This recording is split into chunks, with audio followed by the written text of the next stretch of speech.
আসসালামু আলাইকুম প্রিয় দর্শক, কেমন আছেন সবাই? আমি আব্দুল কাইয়ুম, কুমিল্লার পোলা। এই মুহূর্তে আছি কুমিল্লা জেলার তিতাস উপজেলাধীন জগৎপুর ইউনিয়নের ভুইয়ার বাজারে। আমাদের গ্রামীণ জীবন যাপনের অনন্য সৌন্দর্যের দেখা মিলে এই বাজারটিতে তাজা মাছ নিয়ে দর কষাকষির সুন্দর মুহূর্তটি আপনাদের সামনে তুলে ধরলাম।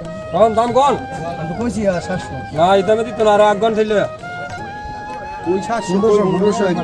আগাই তো কই লাগে তো কই আগন আর কি এই দামে দিত না একদম কই দাঁড়া বেটা সাইজ আচ্ছা কইছেন আপনি 14 চিন্তা করেন বেড়া 16 চিন্তা করেন এটা নিচে এই 900 ভাই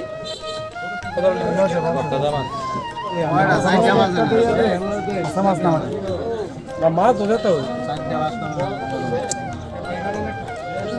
দিবেন 900 তুমি কইছো না তোমারটা রাখো লাগতো না নাড়া বিরাজ করে বাজি না নিলে বরাবর কোন রান্দ বিরা হ্যাঁ ভাই আইস করে কয়ে দিছে দাও এটা ধরা মাছ হই যাক হ্যাঁ কোনো হ্যাঁ লগের লোক না যাও না না দেন ভাই এটা আপনার মন খুশি করে দিতে হইব। ভুইয়ার বাজার যেন এক তাজা মাছের রাজ্য। রবিবার ও বৃহস্পতিবার সবচেয়ে বেশি মাছ পাওয়া যায় এই বাজারটিতে।